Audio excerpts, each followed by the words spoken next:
शहरी और round master. अध्याय 101 इस आदमी को भी पत्नी मिल सकती है। भारत में इलेक्ट्रिक ई बाइक दैनिक यात्रा के लिए एक नया विकल्प। SBI ओम कार्ड अभी आवेदन करें। रांची डेंटल इम्प्लांट के बारे में सोच रहे हैं? जानिए क्या है जरूरी बातें। 101 अध्याय 101 इस आदमी को भी पत्नी मिल सकती है। 101 अध्याय 101 इस आदमी को भी पत्नी मिल सकती है। अध्याय 101 इस आदमी को वास्तव में पत्नी मिल सकती है। लॉबी में प्रवेश करने पर काले कपड़े पहने और धूप का चश्मा लगाए एक हट्टा कट्टा आदमी पहले से ही लिविंग रूम में इंतजार कर रहा था। नमस्ते, आप मिस हुआ बुकी होंगी। इस आदमी के चेहरे पर दाढ़ी बिखरी हुई थी और उसकी बाह पर एक हरे भेड़िए के सिर का टैटू बना हुआ था जो बहुत ही भद्दा लग रहा था। हुआ बुकी ने उसे पहचाना नहीं क्योंकि वह कभी भी अजनबियों से ज्यादा बातचीत नहीं करती थी। नमस्ते, मैं हुआ का एजेंट मेंग यूजिन हूँ। मेंग यूजिन काफी पारंपरिक थी और उस आदमी को असहज स्थिति से राहत दिलाने के लिए जल्दी से आगे बढ़ी।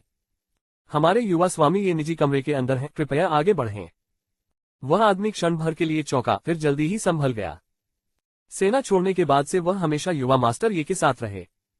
उसने बहुत सी महिलाओं को देखा था लेकिन हुआ बुकी जैसी कभी नहीं। जब उसने हाथ मिलाने के लिए हाथ बढ़ाया तो उसने उसे पूरी तरह से नजरअंदाज कर दिया।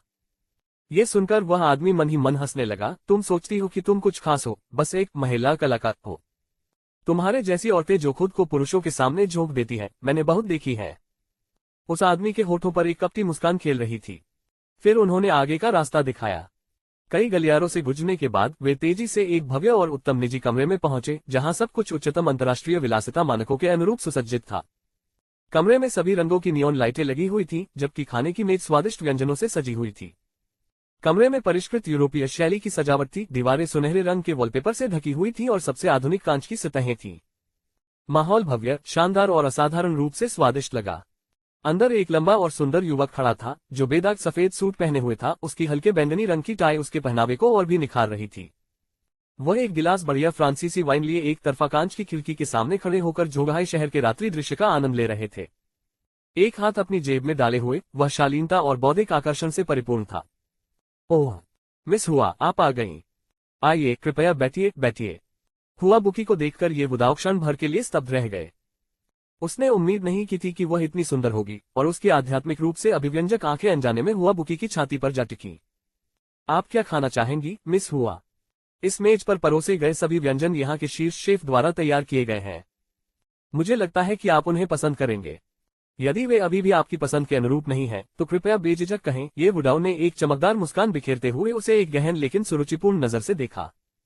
हे युवा मास्टर, ये आप वास्तव में जानते हैं कि कैसे आनंद लेना है। मेज पर रखे स्वादिष्ट भोजन को देखकर हुआ बुकी को थोड़ी भूख लगी थी। उसने सरलता से जवाब दिया और फिर खाना शुरू करने के लिए अपनी चॉपस्टिक उठा ली। पब फ्यूचर विज्ञापन। उसे इसकी ज्यादा परवाह नहीं थी। जब तक वह शराब नहीं पीती थी, कुछ खाना खा लेना ठीक रहेगा। यहाँ सब कुछ मिस हुआ के लिए तैयार है। ये बहुत अच्छा होगा यदि आप इसका आनंद ले सकते हैं।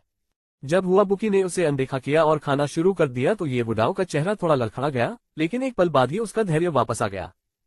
जैसे ही ये बुढ़ा हुआ बुकी के लिए रेड वाइन का गिलास डालने वाला था, उसने देखा कि उसने केवल एक छोटी सी प्रतिक्रिया के बाद मेज पर रखे स्वादिष्ट भोजन को खाने में अपना सिर छिपा लिया था। युवा मास्टर, ये के लिए हमारे हुआ के बारे में इतना अच्छा सोचना दुर्लभ है। लो, मुझे हमारी ओर से युवा मास्टर ये के लिए टोस्ट करने दो, मेंग यूजिन ने कहा। हुआ के एजेंट के रूप में सामाजिकता में कुशल होने के नाते किसी भी अजीब स्थिति को सुझाने की कोशिश कर रहा था। हालांकि शुरू से अंत तक ये बुढ़ाऊ और उनके कठोर दिखने वाले अधीनस्थ ने मेंग यूजिन को नजरअंदाज कर दिया जैसे कि वह हवा थी। एक बार भी उसकी तरफ नहीं देखा। अपने टोस्ट के संबंध में ये बुढ़ाऊ ने थोड़ा सा भौहें चढ़ाई, स्पष्ट रूप से अप्रसन्नता व्यक्त की और फिर उस असभ्य आदमी की ओर देखा जब मेंग यूजिन नहीं देख रहा था। चूंकि सहायक मेंग इतने उत्साहित हैं तो क्यों न मैं अपने युवा स्वामी की ओर से आपके साथ शराब पी लूं। उसके बारे में कैसा है? उस असभ्य आदमी के मुंह पर मुस्कुराहट फैल गई जब उसकी आंखें मेंग यूजिन की छाती की हल्की दरार पर इशारा कर रही थीं। लेकिन मेंग यूजिन पीछे नहीं रहना चाहते थे और उन्होंने मुस्कुराते हुए तुरंत जवाब दिया, चूंकि युवा मास्टर ये मेरे साथ पीने के लिए इच्छुक नहीं है, इसलिए मैं उनके सम्मान में ये गिलास पी लूंगा। उस असभ्य आदमी की स्वीकृति की प्रतीक्षा किए बिना उसने रेड वाइन का गिलास पी लिया। खासकर जब उसने पीने के लिए अपना सिर पीछे झुकाया तो वह असभ्य आदमी जानबूझकर मेंग यूजिन की कामुक छाती को देखने के लिए उसके करीब झुक गया। उसके होठों पर एक दुर्भावनापूर्ण व्यंग्य फैल गया। उसके अपने अबूझ विचार थे। ऐसा लग रहा था कि मेंग यूजिन ने इस युवा मास्टर ये की बुद्धि को कम करके आंका था। इस तरह से व्यवहार करके ये स्पष्ट है कि उसने उसे बिल्कुल भी गंभीरता से नहीं लिया और संभवतः वह उसके बारे में पहले से ही सब कुछ जानता था। यद्यपि मेंग यूजिन काफी आकर्षक थी तथा उसका फिगर और लुक भी उससे मेल खाता था, लेकिन उसमें हुआ बुकी जैसी युवा चमक नहीं थी। आना। मिस हुआ, हमारी विनम्र सभा में आपका स्वागत है। आपकी उपस्थिति मेरे लिए सम्मान की बात है। ये बुढ़ाओ, मैंने हमेशा सुना है कि मिस हुआ न केवल सुंदर है बल्कि एक बहुमुखी गायिका और नर्तकी भी है। ये हमारे सहयोग के लिए है और मैं आग्रह करता हूँ कि आप मेरे साथ एक ड्रिंक के लिए शामिल हों। ये बुढ़ाओ ने एक उज्जवल मुस्कान के साथ जारी रखा, एक ऐसा व्यवहार दिया जो मिलनसार और खुशनुमा था। हालांकि जो कुछ हुआ उसके बाद मेंग यूजिन को आशंका हुई। ये स्पष्ट था कि युवा मास्टर ये हुआ के लिए यहाँ थे और शाम को बच निकलना मुश्किल साबित हो सकता था। मुझे एक क्षण के लिए क्षमा करें, मेंग यूजिन ने मुस्कुराते हुए कहा, जैसे ही वह ये बुढ़ाओ की ओर मुड़ी। हालांकि ये बुढ़ाओ आज मुख्य अतिथि के रूप में उस पर ध्यान केंद्रित नहीं कर रहा था, उसे बिल्कुल भी परवाह नहीं थी और उसने कुछ भी नहीं कहा। वास्तव में उसके लिए यह बेहतर था कि वह चली गई, क्योंकि इससे उसे हुआ बुकी के साथ अकेले में बातचीत करने का अवसर मिला। मुझे माफ करना, मैं शराब नहीं पीता, हुआ बुकी ने उसकी मीठी बातों के बावजूद सीधे मना करते हुए कहा। हे, पता चला कि मिस हुआ शराब नहीं पीती। तो फिर चलो अन्य चीजों के बारे में बात करते हैं, वह कैसा रहेगा। पब फ्यूचर द्वारा विज्ञापन। पब फ्यूचर विज्ञापन। हुआ बुकी की सुंदरता पूरे मनोरंजन जगत में शीर्ष पर थी, विशेष रूप से उनकी युवा और मधुर लोलिता शैली, जो विशेष रूप से मनमोहक थी।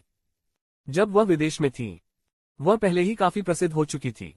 ये वास्तव में विदेश में उसके बारे में जो कुछ उसने सीखा था उसके कारण ही ये बुढ़ाओ को उसके अस्तित्व के बारे में पता चला।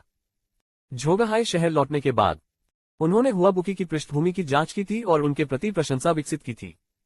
दुर्भाग्यवश उनके द्वारा दिया गया प्रत्येक निमंत्रण किसी न किसी कारणवश अस्वीकार कर दिया गया।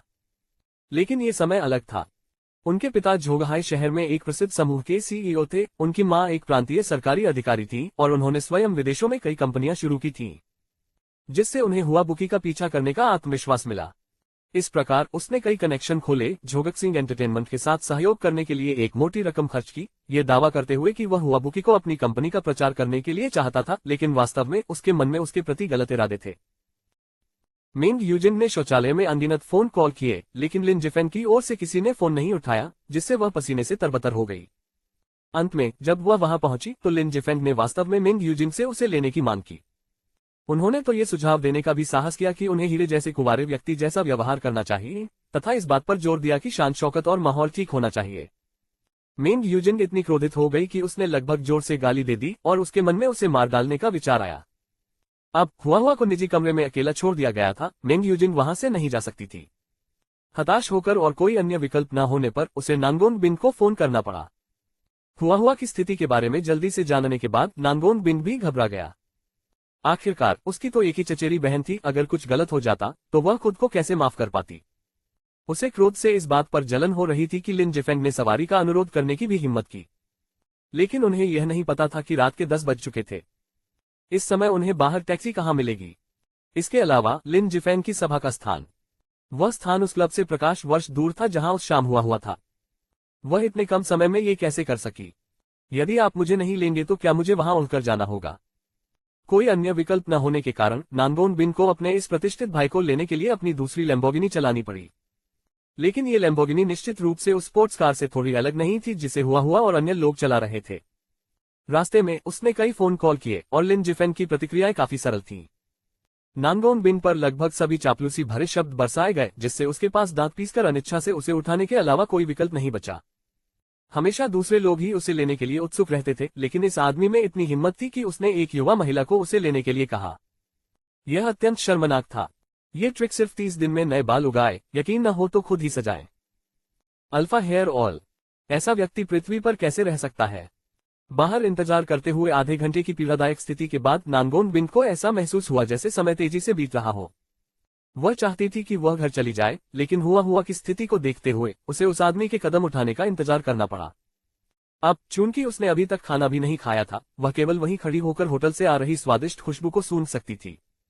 नांगोन बिन गुस्से में थी और भूखी भी थी, उसका पेट शर्म से जोर जोर से गुर्रा रहा था। यदि त्यानियो ग्रुप में से किसी को पता होता कि उनके अलग थलग रहने वाले सीईओ नांगोन बिन के साथ बाहर इस तरह का व्यवहार किया जा रहा है, तो वे शायद उसकी ओर से लिन जिफेन को मारना चाहते। आखिरकार वो त्यानियो कर्मचारियों की नजर में एक देवी थी। एक देवी को कार में बैठाकर इतने लंबे समय तक प्रतीक्षा कराना, क्या ये कोई व्यक्ति, एक पुरुष वास्तव में कर सकता था। एक पल में ही नांगोन बिन ने मानसिक रूप से लिन जिफेंग और उसके पूर्वजों को पूरी तरह से शाप दे दिया। धत्तेरी की, ये क्रोधित करने वाली बात है। नानगोन बिंग, मुझ पर क्या दुर्भाग्य आ पड़ा है। मैं ऐसे असहनीय व्यक्ति से कैसे टकरा गया। आखिरकार मैं त्यान्यू ग्रुप की सीईओ स्तर की सुन रही हूँ, है न? यद्यपि मैं झोगहाई में पहली नहीं हूँ, लेकिन निश्चित रूप से मेरे लिए अनगिनत प्रेमी हैं। केवल एक इशारे पर कौन जानता है कि लाइन कितनी लंबी होगी। ऐसा क्यों है कि इस व्यक्ति के साथ मेरा हमेशा इतना बुरा भाग्य होता है। घर पर तो मेरा फायदा उठाया जाता है और बाहर भी मुझे उसकी बकवास सहनी पड़ती है। नानगोन बिंग कार में बैठा बाहर से आ रही स्वादिष्ट खुशबू को सूंघ रहा था और हर विचार के साथ उसकी घृणा बढ़ती जा रही थी। यहां तक कि उसकी पानी भरी आंखें भी लाल होने लगी। अंततः और इंतजार न कर पाने के कारण नानगोन बिंग ने लिन जिफेन के मोबाइल पर कॉल किया। झटका देना, झटका देना। क्या तुम मर चुके हो? अगर तुम मरे नहीं हो तो बाहर आओ और मर जाओ। नानगोन बिंग लगभग उन्मादपूर्ण ढंग से दहाड़ा। इस बीच लिन जिफेन खाने की मेज पर बैठकर दावत कर रहे थे। हालांकि उसने अपने सहपाठियों को 5 वर्षों से नहीं देखा था और वे सभी पारिवारिक मामलों पर बातचीत कर रहे थे। लिन जिफे को इससे कोई फर्क नहीं पड़ा। कोई और भुगतान कर रहा था तो फिर आनंद क्यों न लिया जाए। आप सब मुझे नीची नजर से देखते हैं, है ना? ठीक है, जो चाहो बात करो, मैं बस खा लूंगा। जब सभी लोग लिन जिफेन का मजाक उड़ा रहे थे कि वह संभवतः अभी भी सिंगल हैं, तो नानगोन बिंग के अचानक फोन ने सभी का ध्यान आकर्षित कर लिया। कुछ लोग तो यकीन ही नहीं कर पाए, इस आदमी को पत्नी मिल गई। हे प्यारी पत्नी, बस थोड़ी देर और इंतजार करो, मैं अभी आता हूँ, उसने शांत किया। लिन, अगर तुम अभी नीचे नहीं आए तो मैं तुम्हें कभी नहीं छोड़ूंगा। नानगोन बिंग गुस्से से बेहोश होने के करीब था। यह आदमी दूसरों के सामने दिखावा कर रहा था और दावा कर रहा था कि वह उसकी पत्नी है। वह ऐसी बिजली आकर्षित करने वाली बकवास कैसे कर सकता है। अध्याय 102। प्रिय, क्या तुम्हें भूख लगी है? तुम बेशर्म, नीच बदमाश हो। तुमने मुझे नाराज कर दिया है, नानगोन बिंग। हम्फ, मैं आपको बता दूं कि मेरी विधियां, नानगोन बिंग की विधियां, निश्चित रूप से इतनी सरल नहीं है। चूंकि मैं घर पर तुम्हारे साथ कुछ नहीं कर सकता, हम बस कल काम पर जाने तक इंतजार करो, फिर देखो मैं तुम्हारा जीवन कितना मुश्किल बना देता हूँ। मैं तुम्हें मुझे अपमानित करने के दुखद परिणामों से अवगत कराने जा रहा हूँ, नानगोन बिंग। मैं तुम्हें मुझे जानने पर कभी भी पछतावा नहीं करवाऊंगा। तुम्हारे जैसे जानवर जैसे दिल वाले लोगों को मेरी शक्ति का स्वाद चखना चाहिए। मैं तुम्हें मौत की कामना करने पर मजबूर कर दूंगा। दर्द तुम्हारे दिल में चुभेगा, इस हद तक कि दर्द निवारक दवाएं भी तुम्हारे पेट में गड़बड़ी पैदा कर देंगी। कार में बैठी प्रत्येक सेकंड को अनंत काल के समान महसूस करते हुए नानगोन बिंग इतनी क्रोधित थी कि उसका मासिक धर्म लगभग अनियमित हो गया था। सभा समाप्त होने के बाद सभी ने कराओके गाने जाने का सुझाव दिया। नशे में धुत और लड़खड़ाते हुए कुछ लोग होटल से बाहर निकले और नाइट क्लब की तलाश में निकल पड़े। आज होटल में जो कुछ भी हुआ, जीफेग ने अप्रिय घटनाओं के बावजूद इसे एक सपने की तरह माना। सौभाग्य से वे अभी भी शांतिपूर्ण ढंग से हल हो गए। जिफेन की दिव्य शक्ति के प्रदर्शन के संबंध में किसी ने भी नहीं सोचा था कि वह इतना अविश्वसनीय था। आजकल समाज बहुत पहले ही क्रूर बल के युग से आगे निकल चुका है, पैसा ही सच्चा राजा है। बिल्कुल, जिफेन का शक्ति प्रदर्शन दिखावे के लिए नहीं था। जो लोग अतीत में उन्हें नीची नजर से देखते थे, उन्हें इसकी ज्यादा परवाह नहीं थी। ये सब अतीत की बात थी। हालांकि अगर अभी भी लोग उसके प्रति असंतोष रखते हैं तो जीफेग उन्हें अपनी शक्ति का स्वाद चखाने में कोई आपत्ति नहीं करेगा, क्योंकि आखिरकार मिट्टी की मूर्ति में भी गुस्सा होता है। होटल से निकलते समय वांग जुन ने अपनी भौहें सिकोड़ते हुए कहा, भाई आज रात मेरे साथ रहना। मुझे चिंता है कि वे अंधेरे के बाद आपको परेशान कर सकते हैं। वांग जुन के ईमानदार व्यवहार को देखकर जीफेग बता सकता था कि ये तथाकथित सहपाठी शायद समाज में आसानी से पराजित नहीं थे। अभी अभी ली तियान और उस बेपरवाह वांग किंग जिसने उस पर हमला किया था, जीफेग द्वारा दबाए जाने के बाद वे चुप हो गए, लेकिन इसके तुरंत बाद उन्होंने एक फोन कॉल किया। ऐसा लग रहा था कि आज रात का कराओके सत्र महज दिखावा था। आखिरकार होटल में किसी को सबक सिखाना किसी की नजरों से ओझल तो नहीं होगा। जीफेग ने बस हंसते हुए वांग जून से कहा, कोई चिंता नहीं, मुझे आज रात कुछ काम करने हैं। तुम लोग जाओ और मजा करो। मैं रहने के लिए पास में एक होटल ढूंढूंगा, और अगर कुछ हो तो तुम लोग आकर मुझसे मिल सकते हो। जीफेग ने तीखे स्वर में कहा, मानो उसके शब्द उन लोगों के लिए थे जो बुरी नीयत से सुनना चाहते थे। लेकिन भगवान ही जानता है कि जिफेंग झूठ बोल रहा था या नहीं। वास्तव में केवल एक मूर्ख ही रहने के लिए होटल ढूंढेगा और आपके आने और मेरे साथ सौदा करने का इंतजार करेगा, है ना? उनके शब्दों में स्पष्टता गहरा अर्थ छिपा था, तथा उनमें उन लोगों के प्रति धैर्य नहीं था जो उनके साथ समकक्ष जैसा व्यवहार नहीं करते थे। हाई स्कूल के रिश्ते शुरू में उतने मजबूत नहीं थे और अब वे फिर से उस पर अत्याचार करने लगे थे, जो कि बहुत ज्यादा था। जिफेंग एक ऐसा व्यक्ति था जो चाहे कुछ भी करे, अपने लिए कभी कोई परेशानी नहीं छोड़ता था। विदेश में बिताए वर्षों में खून खराबे और आग से जूझते हुए उन्होंने एक सिद्धांत सीखा, घास काटने के लिए आपको उसकी जड़ें हटानी होंगी। शत्रु के प्रति दयालु होना स्वयं के प्रति क्रूरता है।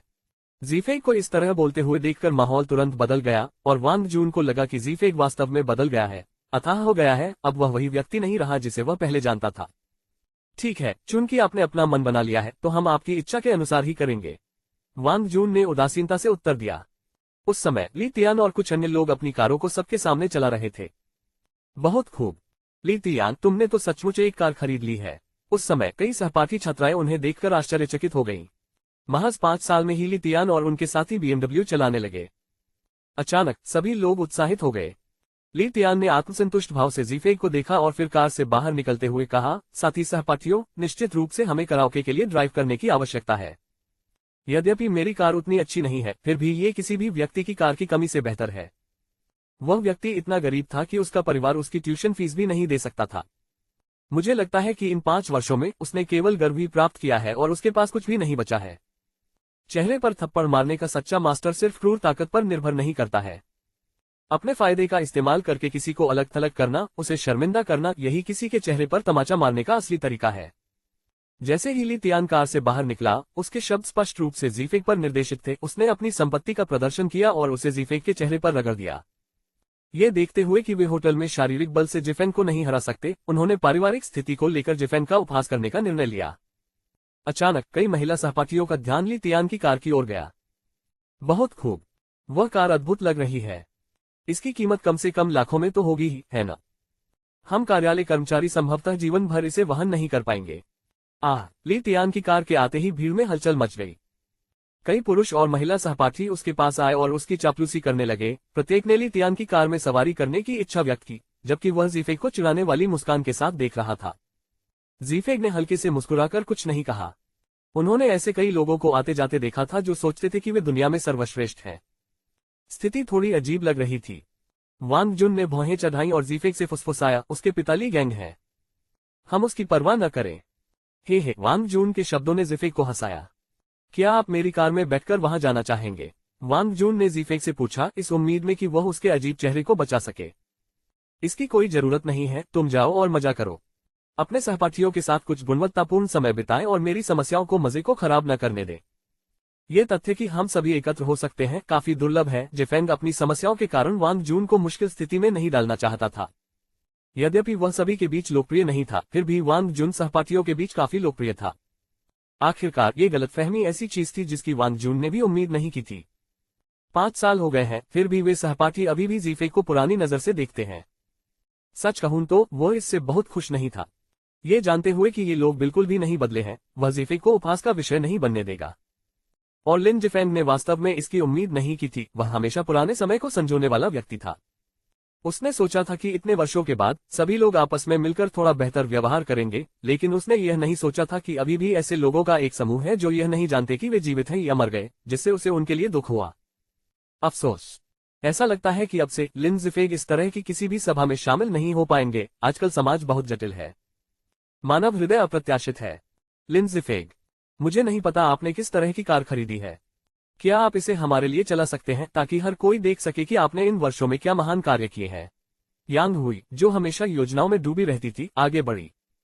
इस बार उन्होंने घरेलू मर्सिडीज बेंज कार चलाई जिसकी काफी अच्छी उपस्थिति थी। उसने सबके सामने काफी दिखावा किया। इस लड़के को कॉलेज प्रवेश परीक्षा में अच्छे अंक मिले थे, उसके परिवार के पास पैसा था और स्नातक होने के बाद वह एक वकील बन गया जो स्वभाव से चालाक था।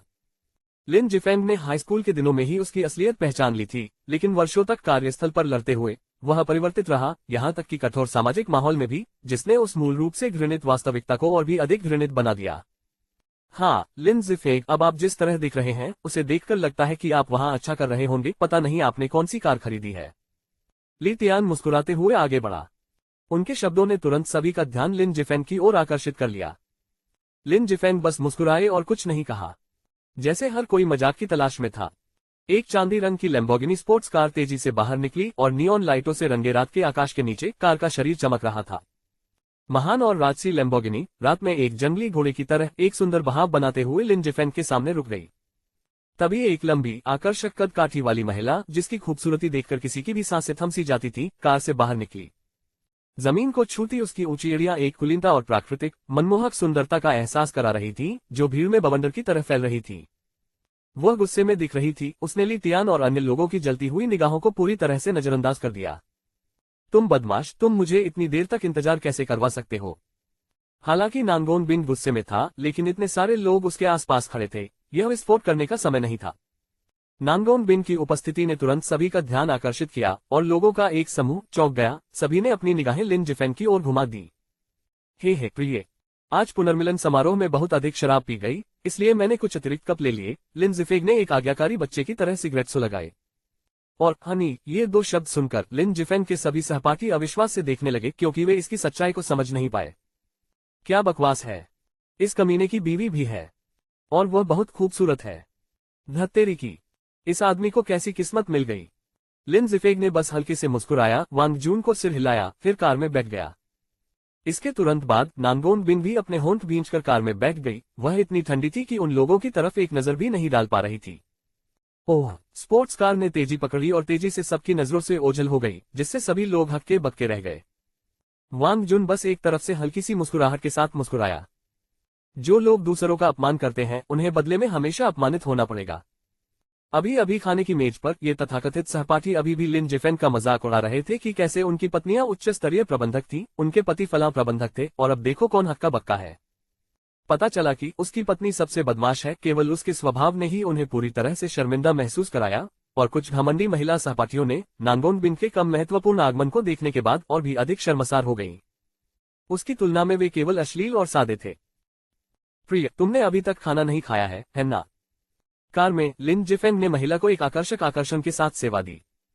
तो फिर मुझे भूखा मार दो, क्योंकि मेरा जीवन तुम्हारे जितना कीमती नहीं है। नांगोन बिन ने पलटवार किया। उसका गुस्सा उसे उससे बात करने के लिए अनिच्छुक बना रहा था। उसने ठंडे व्यंग्य के साथ जवाब दिया, हे प्रिय, देखो तुम कैसे बात करती हो। मैं तुम्हें भूखा कैसे मार सकता हूँ? पहले खाना खाते समय मैंने चुपके से आपके लिए 2 सॉसेज ले लिए थे। क्या तुम इन्हें खाना चाहते हो? लिन जिफेंग को पता नहीं था कि उसने अंगूठे जितना मोटा सॉसेज कहां से निकाला, जो खुश करने के लिए बहुत उत्सुक दिख रहा था। लिन, मैंने तुमसे कई बार कहा है, अपना मुंह साफ रखो। मेरा आपसे कोई संबंध नहीं है, कृपया थोड़ा आत्मसम्मान रखें, नांगोन बिन ने जवाब दिया। लिन जिफेंग द्वारा उसे खुश करने के प्रयासों को देखकर उसका अभिमान थोड़ा बढ़ गया। हाँ, शराब पीना मेरी गलती है, मेरे इस गंदे मुंह को दोष दो, आओ इसे चाट मारें। ये कहते हुए लिन जिफेंग ने उसके सामने अपने मुंह पर हल्के से थप्पड़ मारा। उसका चेहरा चापलूसी भरी मुस्कुराहट से भरा था। उनकी ईमानदार माफी को देखकर नांगोन बिन का गुस्सा थोड़ा कम हो गया, और सच में इसका एक कारण ये था कि लिन जिफेंग के हाथ में सॉसेज बहुत लुभावना था। 103 धोखेबाज। औरतें, महिलाएं, विशेष रूप से वे जो सतह पर घमंडी दिखाई देती हैं, कुछ ही क्षण पहले वह ऐसे व्यवहार कर रही थी जैसे कि वह जीवन और मृत्यु के कगार पर हो और लिन जिफेंग से निपटने की योजना बना रही हो। लेकिन अब लिन जिफेंग की थोड़ी सी गलती स्वीकार करने से ही उसका गुस्सा गायब हो गया। लिन जिफेंग को उसे लुभाने के लिए एक बड़ा हैम देते हुए देखना वास्तव में उसके लिए कुछ आकर्षण था, क्योंकि उसने पूरी रात कुछ नहीं खाया था। क्या तुम खाना खाने जा रहे हो? अगर नहीं तो मैं करूंगा। ओह, रुकना, किसने कहा कि मैं खाना नहीं खा रहा हूं? इसे मुझे दे दो। नांगोन बिन का पेट वास्तव में बहुत भूखा था, और चूंकि वह अपना बटुआ लाए बिना ही चली गई थी, उसने शुरू में सोचा कि वह हुआ कि मदद करने के लिए लिन जिफेंग को उठा रही है। उसने उम्मीद नहीं की थी कि यह आदमी अभी भी वहां खुशी से खाना खा रहा होगा। आप ड्राइव करें। लिन जिफेंग से हैम छीनने के बाद नांगोन बिन ने कार सड़क किनारे खड़ी कर दी। एक ही समय पर खाना और गाड़ी चलाना बहुत खतरनाक था। नांगोन बिन को हैम का एक बड़ा टुकड़ा खाते हुए देखकर लिन जिफेंग ने अवचेतन रूप से अपनी गर्दन सिकोड़ ली, मानो जिस हैम को उसने काटा था वह वास्तव में उसका ही एक हिस्सा था। आप कहां देख रहे हैं? क्या तुमने मुझे कभी खाते हुए नहीं देखा? जब वे स्थान बदल गए तो लिन जिफेंग अपना सिर नीचे झुकाए उसे हैम खाते हुए देखता रहा, जिससे नांगोन बिन कुछ हद तक नाखुश हो गया। जब वह अंदर मजे से खा पी रही थी, मैं बाहर ठंड और भूख से तड़प रहा था, और तुम्हें ये फैसला करने की हिम्मत कैसे हुई? ऐसा नहीं है कि मैंने इसे नहीं देखा है, बात बस इतनी है कि आप खा रहे हैं। बॉस, ये सचमुच एक सुंदर दृश्य है। किसी महिला की उचित रूप से प्रशंसा करना कोई मूर्खतापूर्ण निर्णय नहीं है। मुझे क्या परवाह है कि आप क्या सोचते हैं? क्या तुम्हें सचमुच लगता है कि तुम एक दिन मेरे पति बनोगे? अपने बचपन के उस वादे के बारे में सपने देखते रहो। यहां तक कि अगर मैं नांगोन बिन अपनी सबसे खराब स्थिति में भी होती तो भी मुझे एक सभ्य आदमी ढूंढना पड़ता। अंत में ये सोचते हुए नांगोन बिन अपनी स्त्री जैसी छवि को भूल गई, क्योंकि वह कांस्य मुखौटे वाले आदमी के बारे में सोचने से खुद को नहीं रोक सकी। ये बहुत बुरी बात है कि वह और उसका पति एक दूसरे से बिल्कुल अलग है। हो सकता है कि वह उसे इस जीवन में कभी न देख पाए। हालांकि नानगोन बिन यह नहीं समझ सकी कि उस दिन कांस्य मुखौटे वाला आदमी उसकी मदद के लिए क्यों आया था। ऐसा लग रहा था कि पिछली बार हुआ के हस्ताक्षर समारोह में लिन जिफेंग ने किसी को चोट पहुंचाई थी और फिर कांस्य मुखौटा वाला आदमी प्रकट हुआ। क्या यह हो सकता है कि कांस्य मुखौटे वाला आदमी और उसके सामने खड़ा यह आदमी आपस में रिश्तेदार हो? नहीं, नहीं, असंभव। इस आदमी के पास न तो कोई शैली है, न ही कोई चरित्र, वो सिर्फ एक कमीना है जो दूसरों का फायदा उठाना पसंद करता है। वह कांसे के मुखौटे वाले आदमी से कैसे संबंधित हो सकता है?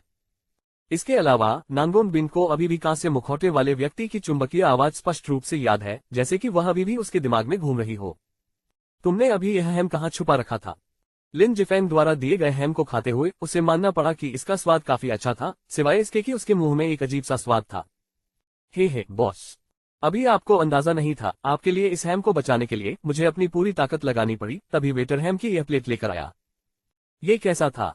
वह आदमी पूरी तरह से गुस्से में था। मेज पर बैठे सभी लोग एक टुकड़ा चाहते थे, अफसोस मांग बहुत अधिक और आपूर्ति बहुत कम। आपको पता है? प्रश्नवाचक चिन्ह उद्धरण चिन्ह।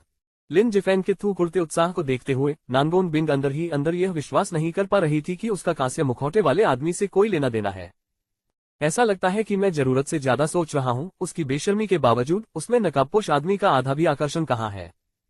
लेकिन ये लड़का सचमुच मजाकिया था, ये जानते हुए भी कि वह बहुत बुरे मूड में है, फिर भी वह चुटकुले सुनाने में कामयाब रहा। ऐसा लगता है कि यह व्यक्ति उतना बुरा नहीं है जितना उसने सोचा था, कम से कम उसका एक अच्छा पक्ष तो है। हो सकता है कि वे पहले से बहुत परिचित नहीं थे, या शायद उन्होंने वास्तव में ज्यादा बातचीत नहीं की थी।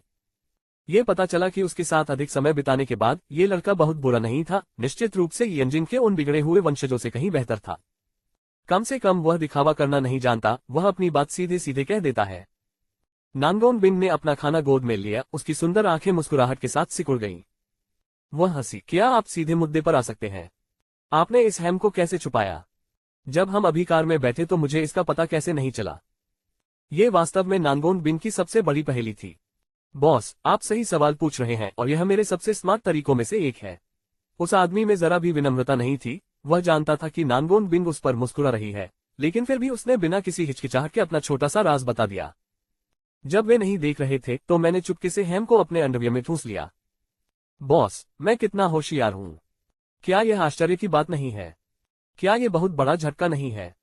लिन जिफेंग दिल खोलकर हंसा, लेकिन नानगोन बिन ने आधा खाना खाते समय महसूस किया कि उसके चेहरे का रंग तेजी से बदल रहा है, और इस विचार मात्र से ही उसे थोड़ा मिचली जैसा महसूस हुआ।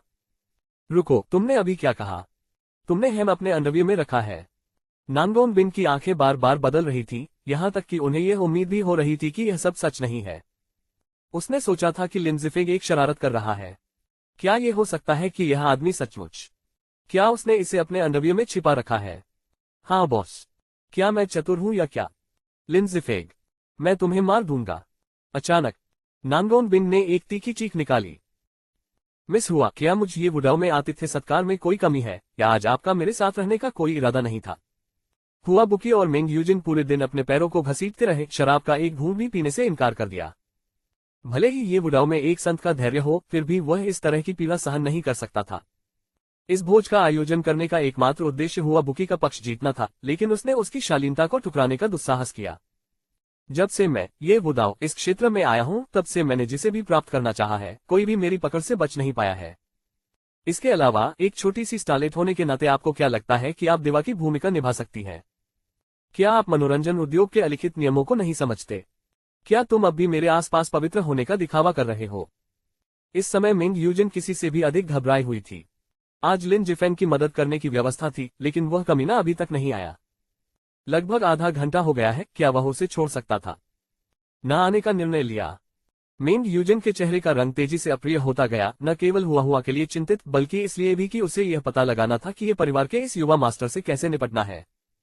लेकिन युवा मास्टर ने उसे गंभीरता से नहीं लिया। चाहे उसने कुछ भी कहा हो, ये वुडाओ ने उसके साथ एक मक्खी की तरह व्यवहार किया, कभी कभी उसे धमकाया, खासकर जब उसके बगल में काले कपड़े पहने अंगरक्षक खड़ा था। यदि वे सचमुच ये वुडाओ को क्रोधित करने में सफल हो गए, तो चीजें काफी मुश्किल हो सकती हैं। मैंने पहले भी कहा है कि मैं शराब नहीं पी सकता। हुआ बुकी ने स्पष्ट रूप से क्रोधित होते हुए कहा, यदि आप मुझ पर शराब पीने का दबाव डाल रहे हैं, तो मैं क्षमा चाहता हूं, लेकिन मुझे मना करना होगा। ये वुडाओ को सभी कोनों से देखने पर उसे यह मानने का कोई कारण नहीं मिला कि वह एक अच्छा व्यक्ति था, विशेष रूप से उसके द्वारा लगाए गए नकली सौम्य मुखौटे से घृणा करते हुए। हालांकि उसने सोचा कि अंकल लिन ज़िफेग थोड़े अधिक प्यारे थे, हालांकि कभी कभी वे परेशान हो जाते थे और उसके साथ बहस करने के लिए प्रवृत्त होते थे। कम से कम वह ईमानदार था, स्पष्टवादी था और कभी भी गोलमोल बातें नहीं करता था, न ही वह उस आदमी की तरह था जो उसके सामने गलत इरादे से खड़ा था।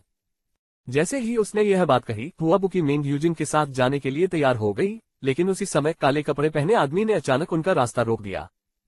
उनके आक्रामक व्यवहार को देखते हुए मेंग यूजिन घबरा गया, लेकिन हुआबुकी शांत रहा, मुस्कुराया और पूछा, युवा मास्टर, ये इसका क्या अर्थ है? उसका इससे कोई मतलब नहीं है, वह तो बस चाहता है कि तुम कुछ पीने के लिए रुको। हुआ मैंने तुम्हें घर पर कैसे पढ़ाया? जब आप बाहर जाते हैं और कोई आपके लिए पेय पदार्थ खरीदना चाहता है तो आप अशिष्टता से मना क्यों कर देते हैं? जैसे ही ये बुढ़ा अपना घृणित चेहरा दिखाने वाला था, दरवाजे के बाहर से अचानक एक कर्कश पुरुष की आवाज आई। जानवर! हुआबुकी चौंक गया। वह उत्साह से बोल पड़ी, यहां तक कि ये बुढ़ाओ का रंग भी एक पल में बदल गया। नवागंतुक ने एक ब्रांड नाम का सूट पहना हुआ था और उसका लुक काफी फैशनेबल था, जिससे वह एक अभिजात व्यक्ति जैसा दिख रहा था, जिसके आसपास एक रहस्यमय आभा थी।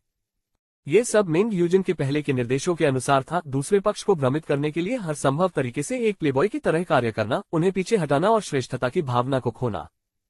तुम हो। ये बुढ़ाओ ने लिन ज़िफेग की अनोखी शैली को देखते हुए उसे आकार दिया। वर्षों तक परिवार के प्रशिक्षण ने ये बुढ़ाओ को सिखाया था कि किसी की पहचान से अनभिज्ञ होने पर उसे कभी अपमानित नहीं करना चाहिए, वह कोई महत्वपूर्ण व्यक्ति भी हो सकता है। अपनी नाराजगी के बावजूद उन्होंने इसे अपने चेहरे पर जाहिर नहीं होने दिया। लेकिन एक ही पल में ये बुढ़ाओ ने लिन जिफेंग को ऊपर से नीचे तक देखा। लिन जिफेंग का स्वभाव और व्यवहार किसी तरह उसे अभेद्य लगा। नमस्ते, मैं हुआ का प्रेमी और उसका भावी पति हूँ। आज रात मैं कुछ दस्तावेजों के सिलसिले में कंपनी में देर से पहुंचा। मैंने हुआ का संदेश देखा जिसमें लिखा था कि उसे एक डिनर पार्टी का निमंत्रण मिला है और वह देर से घर लौट सकती है। हाँ, मुझमें ज्यादा खामियां नहीं है, लेकिन मुझे रात में महिलाओं की सुरक्षा की चिंता होती है, इसलिए मैंने उसे लेने आने की आजादी ली। मुझे आशा है कि मैंने आपकी बातचीत में बाधा नहीं डाली होगी, है ना? लिन ज़िफेग ने ये बुढ़ाओ को एक मनोरंजक लेकिन रहस्यमय अभिव्यक्ति के साथ देखा। इस समय मेंग यूजिन ने प्रतिक्रिया देने में देर नहीं की, वह जल्दी से आगे बढ़ी, मुस्कुराते हुए, और परिचय कराया। मुझे आपका परिचय कराने दीजिए। ये श्रीमान है। ये हुआ के वाणिज्यिक प्रदर्शनों के प्रमुख प्रायोजक हैं और यहाँ प्रसिद्ध मिस्टर ये हैं यानजिन की लिन ज़िफेग। श्री लिन ज़िफेग। ये बुढ़ाओ ने मेंग यूजिन की ओर थोड़ी उलझन से देखा। हुआबुकी के चेहरे पर विजयी भाव देखकर उसने मन ही मन सोचा, क्या वह सचमुच उसका प्रेमी हो सकता है? ये बुढ़ाओ को हमेशा लगता था कि कुछ गड़बड़ है, लेकिन वह इसका कारण ठीक से नहीं बता सकता था। शायद यह उनके बीच अंतरंगता की कमी थी जो उसे पूरी तरह से आश्वस्त नहीं करती थी। हालांकि लिन ज़िफेग के अगले कदम ने ये बुढ़ाओ को पूरी तरह से आश्वस्त कर दिया। उसने देखा कि लिन ज़िफेग ने मुस्कुराते हुए हुआबुकी को अपनी बाहों में भर लिया और उसे अपनी बाहों में भर लिया। उसके हाथों ने साहपूर्वक उसकी पतली कमर को घेर लिया और उसने सबके सामने हुआ के सुडौल स्तनों को भी साहपूर्वक थपथपाया। तुरंत ही हुआबुकी का चेहरा विकृत हो गया। वह लिन ज़िफेग को बड़ी बड़ी आंखों से घूरने लगी, मानो इस अचानक परिवर्तन ने उसे चौंका दिया हो। लेकिन खुद को उजागर नहीं करना चाहती थी, इसलिए उसने अपने सुडौल नितंबों पर हाथ को हल्के से चुभने दिया। क्या तुमने आज रात मुझे याद किया, बेबी? लिन ज़िफेग ने भीड़ के बीच उसे एक गुप्त नजर से देखा। यद्यपि वह युवती लगभग स्तब्ध थी, फिर भी उसने जल्दी से अपने क्रोध को दबा लिया तथा कुछ शर्मीली मुस्कानें निकाल दी। प्रिय, आज तुम्हारे बिना मैं बहुत ऊब गया हूँ। बोलते हुए उसने खुद को लिन ज़िफेग पर फेंक दिया और कई दर्शकों के सामने उसे कसकर गले लगा लिया और अपना आकर्षक सिर उसके सूट में छिपा लिया। उसके कार्यों के बावजूद उसकी पकड़ ढीली नहीं हुई, क्योंकि एक हाथ चुपचाप लिन ज़िफेग की पीठ तक पहुंच गया और उसकी कमर के मांस को जोर से दबा दिया। लिन ज़िफेग ने दर्द से अपने दांत पीस लिए और पूरी तरह संतुष्ट दिखने की कोशिश की। उनका बेहद मीठा प्रदर्शन सभी ने देखा। अध्याय 104, अच्छे दोस्त के साथ पीते समय 1000 कप पर्याप्त नहीं होते। अध्याय 104, दोस्त के साथ पीते समय 1000 कप पर्याप्त नहीं होते। इस समय दोनों के बीच की चंचल बातचीत ये बुढ़ाओ की नजर से नहीं बची थी। ऐसा नहीं था कि वे इसे किसी भी तरह से नकार सकते थे। यहाँ तक कि मेंग यूजिन भी चुपचाप लिन ज़िफेग को कोस रही थी, उसे स्थिति का फायदा उठाने और हुआ के साथ फ्रेश होने के लिए बेशर्म कह रही थी।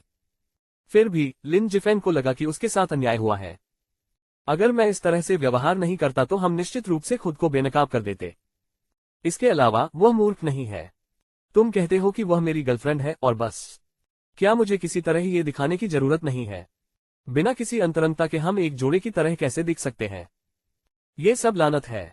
और यहाँ मैंने सोचा कि वह एक शुद्ध और मासूम युवती है, लेकिन ये पता चला कि वह सिर्फ एक सस्ती महिला है। ये बुढ़ाओ वास्तव में गुस्से से भरा हुआ था, उसकी नाक जलन से लगभग मुड़ गई थी। आज शाम का भोज एक युगल प्रदर्शन में बदल गया था और वे उसके सामने ही प्रेमपूर्ण व्यवहार कर रहे थे। हालांकि अपने मन में ढेरों आपत्तियों के बावजूद ये बुढ़ाऊ ने एक नेक दिखावा बनाए रखा और हंसते हुए कहा, मुझे आश्चर्य है श्रीमान लिन, आपने अपनी प्रतिष्ठित शिक्षा कहाँ से प्राप्त की? आपके अपने उद्यम के अंतर्गत किस प्रकार का व्यवसाय है? शायद किसी दिन आपके साथ सहयोग करने का अवसर मिले। उसके प्रश्न में एक छिपा हुआ अर्थ था, लेकिन लिन ज़िफेग ने केवल दिल खोलकर हंसते हुए दुखी होने का नाटक किया। प्रतिष्ठित शिक्षा? मैं एक साधारण नौकरी करने वाला एक औसत व्यक्ति हूँ। ओह! ये बुढ़ाऊ की दिलचस्पी जागृत हुई और उसने अपनी भौहें ऊपर उठाईं। लिन जिफेंग जितना अधिक विनम्र था, ये बुढ़ाऊ को उतना ही अधिक संदेह था। इस बीच मिंग यूजिन किसी से भी ज्यादा घबराई हुई थी। अगर लिन जिफेग अब फिसल गया तो वह निश्चित रूप से ये बुढ़ाऊ को नाराज कर देगा, जो हुआ के मंच प्रदर्शन को खतरे में डाल सकता है और कंपनी उस पर दोष भी लगा सकती है। इस अवसर के लिए ये बुढ़ाऊ न केवल हुआ बुकी के प्रदर्शन को प्रायोजित कर रहे थे, बल्कि उन्होंने कंपनी के साथ एक सहकारी परियोजना में पर्याप्त धनराशि भी निवेश की थी। उसे अपमानित करने का मतलब होगा। हुआ तो ठीक हो सकती है, लेकिन सबसे अधिक नुकसान तो उसके आर्थिक प्रबंधक को ही होगा, यानी वह स्वयं। इसलिए वह किसी से भी अधिक चिंतित थी। उसे इस बात का डर था कि लिन जिफेंग थोड़ी सी भी खामी उजागर कर देगा। उसे यह नहीं पता था कि वे इस तरह के गलत कदम से कैसे उभरेंगे।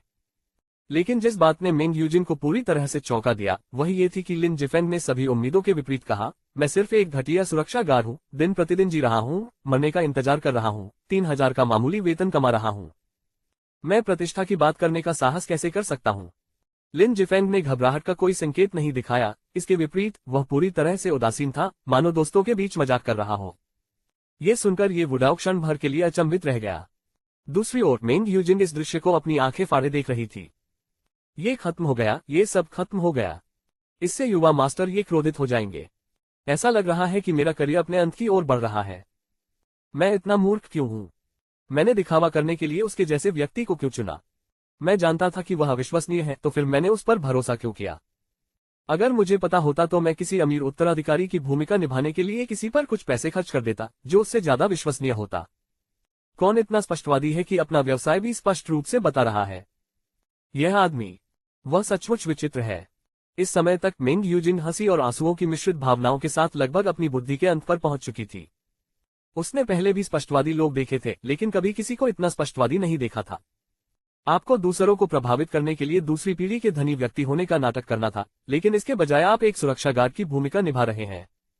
यदि आप काल्पनिक रूप से एक सुरक्षा गार्ड भी हो, तो क्या आपको कम से कम कुछ व्यावसायिक ईमानदारी का प्रदर्शन नहीं करना चाहिए? मैंने और हुआ ने आपको भुगतान किया, क्या आप अपने नियोक्ताओं के साथ ऐसा व्यवहार करते हैं? ये बुढ़ाऊ पहले तो हैरान रह गया। उसे समझने में एक पल लगा और फिर उसने लिन जिफेंग की ओर चमकती उत्साही आंखों से देखा और अच्छे स्वभाव से हंसा, श्रीमान लिन, तुम में सचमुच हास्य की भावना बहुत अच्छी है। ये कहते हुए उसने अपने बगल में खड़े काले कपड़े पहने आदमी की ओर जानबूझकर एक नजर डाली। इस समय तक लिन जिफेग ने पहले ही हुआ बुकी को छोड़ दिया था और भोजन से भरी मेज को देख रहा था। अपनी चॉपस्टिक उठाकर लिन जिफेग ने एक निवाला चखा। इतना खराब भी नहीं। वास्तव में अच्छा, ये फ्रांस से सावधानीपूर्वक चयनित काला ट्रफल है, ये निश्चित रूप से अच्छा है। ऐसा लगता है कि युवा मास्टर ये न केवल एक प्रतिष्ठित पारिवारिक पृष्ठभूमि से आते हैं, बल्कि भोजन के मामले में उनका स्वाद भी काफी अच्छा है। ये बुढ़ाऊ के माथे पर एक नस फड़क उठी। क्या आपको पता है कि यह कितना महंगा है? और तुमने इसे एक ही निवाले में खा लिया। यह आदमी आखिर कहाँ से आया? क्या यंजिंग में वास्तव में लिन परिवार है?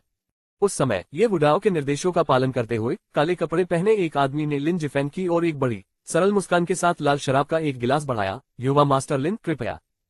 बिना किसी जल्दबाजी के ये बुढ़ाऊ ने शराब का गिलास उठाया। उसकी अभिव्यक्ति अपरिवर्तित रही। उसने शांति से कहा, चूंकि यंग मास्टर लिन पहले ही आ चुके हैं, तो क्यों न हम भी ये के साथ एक ड्रिंक ले।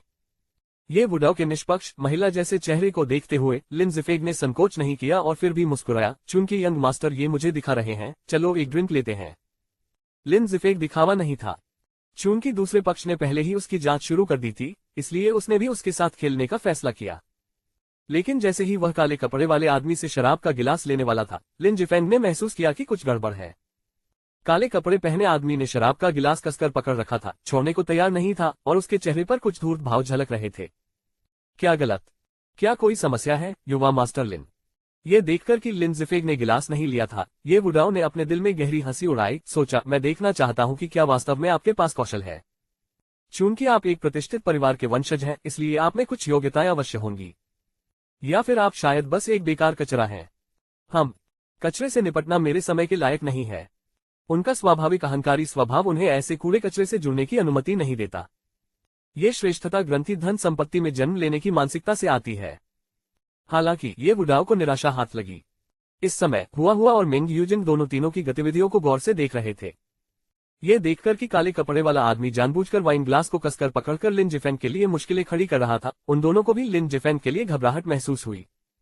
जब काले कपड़े वाले आदमी ने सोचा कि लिन जिफेन अपना बढ़ा हुआ हाथ वापस लेने वाला है और उसके चेहरे पर तिरस्कार का भाव दिखाई दिया, तो अगले ही पल लिन जिफेन की कार्रवाई ने काले कपड़े वाले आदमी को अंदर तक झकझोर दिया। कोई भी केवल ये देख सकता था कि लिन जिफेन का वाइन ग्लास वाला हाथ धीरे से चुपचाप अपनी मध्यमा उंगली को वापस खींच रहा था, फिर उसे अगोचर गति से काले कपड़े वाले आदमी की हथेली पर टाइगर के मुंह के एक्यू पॉइंट की ओर झटका दे रहा था। तुरंत ही काले कपड़े पहने व्यक्ति को अपनी हथेली में झुनझुनी महसूस हुई और शराब के गिलास पर उसकी पकड़ तुरंत ढीली हो गई। ये सब कुछ एक क्षण में घटित हुआ। वाइन ग्लास प्राप्त करने के बाद लिन जिफेन ने हार्दिक मुस्कान के साथ ये बुढ़ाओ को खुश किया। अच्छी वाइन मिलना मुश्किल है, इसलिए यह पुराने और नए दोस्तों के लिए है। चलो पीते हैं और फिर कभी बात करेंगे। जैसे ही उसने यह बात कही, लिन जिफेन ने एक ही घूंट में पी लिया। इस बीच काले कपड़े वाला आदमी अपना दाहिना हाथ पीठ के पीछे रखे खड़ा था। उसकी आंखें अविश्वास में घूम रही थी क्योंकि वह लिन जिफेन को देख रहा था। उसकी हथेली, जिसे लिन जिफेन ने झटका था, उसकी पीठ के पीछे अनियंत्रित रूप से कांप रही थी, जिससे पता चल रहा था कि वह प्रहार कितना शक्तिशाली था। ओह, वैसे प्रायोजन सौदा कैसा चल रहा है? हे हुआ आप बहुत खुश दिख रहे हैं। क्या यंग मास्टर ये आपको प्रायोजित करने के लिए सहमत हो गए हैं? तुम्हें तुरंत उसका धन्यवाद करना चाहिए। लिन जिफेन ने हुआ बुकी को एक जानकार नजर से देखते हुए हंस दिया। चतुर लड़की तुरंत खिलखिलाते हुए आगे बढ़ी और ये बुढ़ाओ को धन्यवाद दिया। प्रायोजन के लिए धन्यवाद यंग मास्टर, ये मैं निश्चित रूप से अपना सर्वश्रेष्ठ प्रदर्शन करूंगी। ही। अपनी बात समाप्त करने के बाद वह लिन जिफेन की बाह से लिपट गई और सौहार्दपूर्ण गर्मजोशी बिखेरने लगी। अध्याय 105 खातों का निपटान करने का समय। ये बुढ़ाओ कुछ हद तक स्तब्ध था। उन्होंने तो प्रायोजन पर चर्चा करना तो दूर, सहमति भी नहीं जताई थी।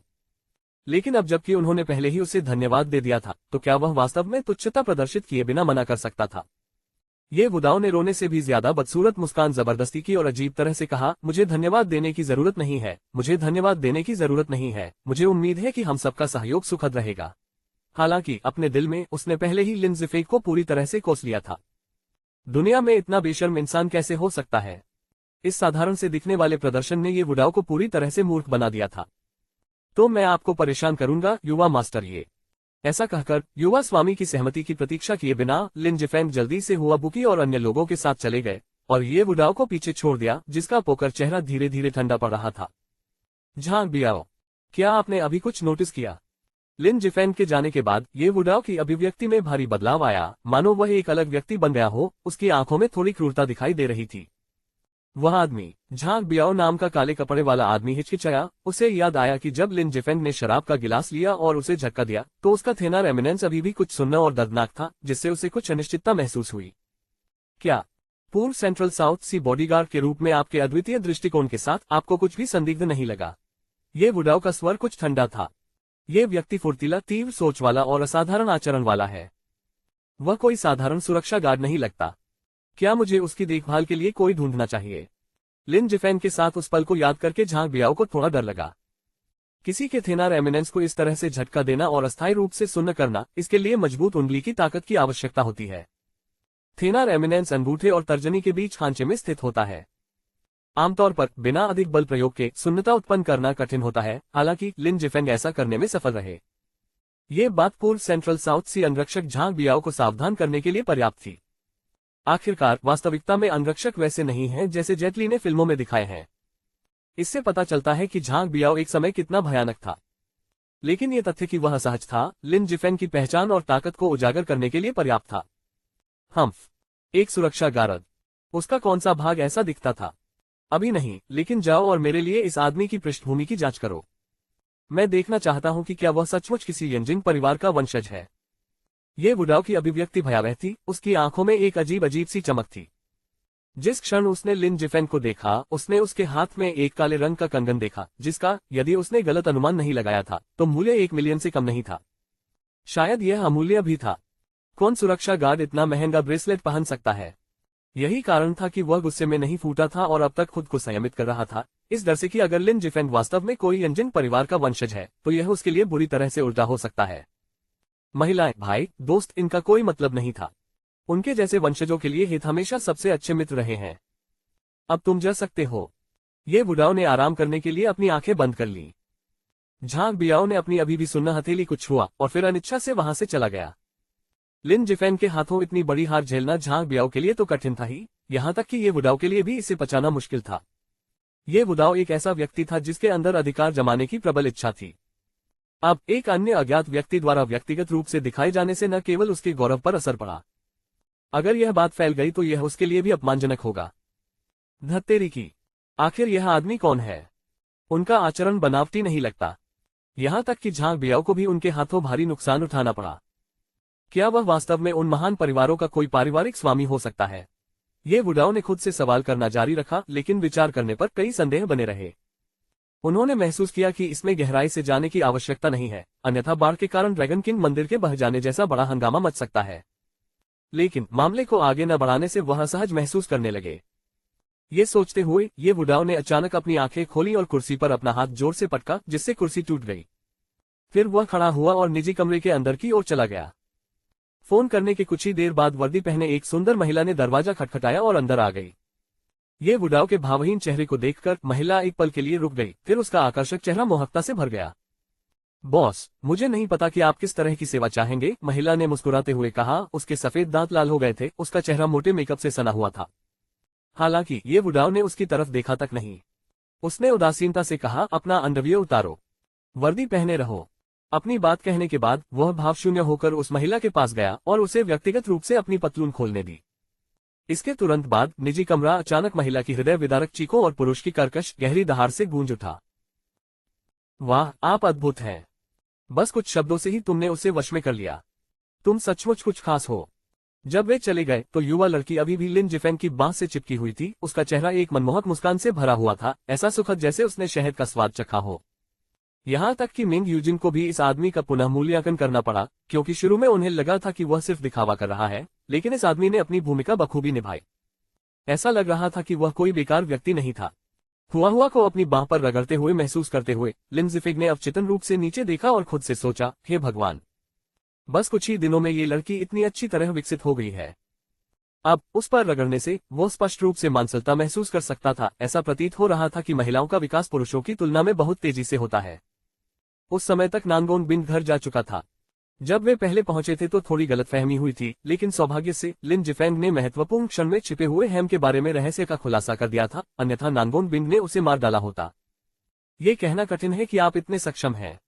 आप इस भूमिका को काफी विश्वसनीय तरीके से निभाते हैं, मिंग यूजिन ने लिन जिफेंग का नए सिरे से मूल्यांकन करते हुए टिप्पणी की। आप उनके सामान्य उदासीन व्यवहार से यह नहीं जान पाएंगे, लेकिन सूट पहने हुए उनमें एक खास आकर्षण था, खासकर तब जब उसने अभी अभी ये बुढ़ाओ का सामना किया था। उस क्षण वह बिल्कुल आश्चर्यजनक लग रहा था, यहाँ तक कि युवा लड़की भी अत्यधिक उत्साहित थी। पता चला कि यह प्लेबॉय अंकल सिर्फ दूसरों का फायदा उठाने वाला व्यक्ति नहीं था। ओह वाह, हुआ पहले बहुत लोग थे, अब कम हो गए हैं। क्या बिल का निपटान करने का समय नहीं आ गया है? मुझे अभी भी बाहर जाकर आज रात मौज मस्ती करनी है।